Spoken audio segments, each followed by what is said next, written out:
اهلا وسهلا بكم محبي ومشاهدي قناه ابسط فكره. اتمنى تكونوا بخير وتكون فيديوهاتنا بتنال اعجاب حضراتكم. النهارده هنتكلم عن القلب او المحبس او الحنفيه اللي هي البليه اللي هي التكه واحده. لو احنا بصينا كده هنلاقي ان دي اون اوف. لو احنا تاملنا هنا في التصوير هنفهم الفكره منها ايه. كده التصوير موضح، ادي الجزء اللي بيقفل وادي الجزء اللي بيفتح. مجرد لفه واحده بتقفل، لفه واحده بتفتح. تمام؟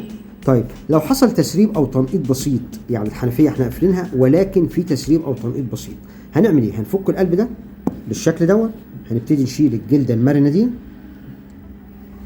وهنضغط ضغطه بسيطه هنا، هيطلع الاجزاء دي زي ما حضراتكم شفتوا. طيب ايه اللي بيخلي التسريب يحصل؟ لو بصينا هنا دي الفكره بتاعت القفل بتاعه. المفروض ان القطعتين دول بيبقوا صينه او سيراميك، الحاجات الكويسه طبعا. دول المفروض الجزء ده بيجي هنا عشان يقفل الجزئين دول او الفتحتين دول. لما انا بلف كده انا بفتح، لما بلف كده بقفل.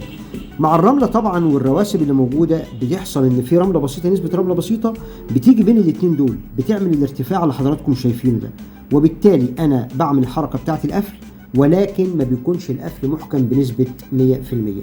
يبقى ده كده هنفك ده، هننضف الجزئين دول، ننضف الوجه ده والوجه ده وبعدين نعيد التركيب. نخلي بالنا واحنا بنركب ان فيه الزنبتين دول او البروز دول لازم يكون مقابل للفتحتين دول عشان نضمن ان الجزء السفلي فقط هو اللي بيتحرك والجزء العلوي ثابت.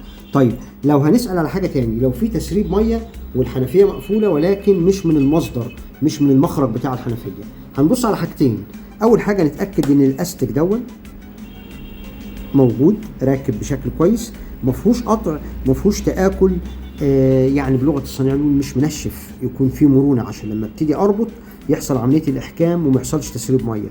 الجزء الثاني اللي هو الاورنجات الصغيره دي، يعني دي المفروض راكبه في القلب ده كده، دي شغلتها ان هي بتحكم الميه الكثيفه اللي جايه من هنا ما تطلعش من الزور ده، يبقى انا ما الاقيش تسريب ميه من هنا. يبقى دي حاجه بسيطه خالص، بنيجي نطلع الاستيكين دول او الاورنجين دول ونغيرهم ونعيد عمليه التركيب تاني. اشكركم جزيلا واتمنى الفيديو يعجب حضراتكم، واللي يعجبه الفيديو يا ريت يتكرم علينا باللايك. شكرا جزيلا.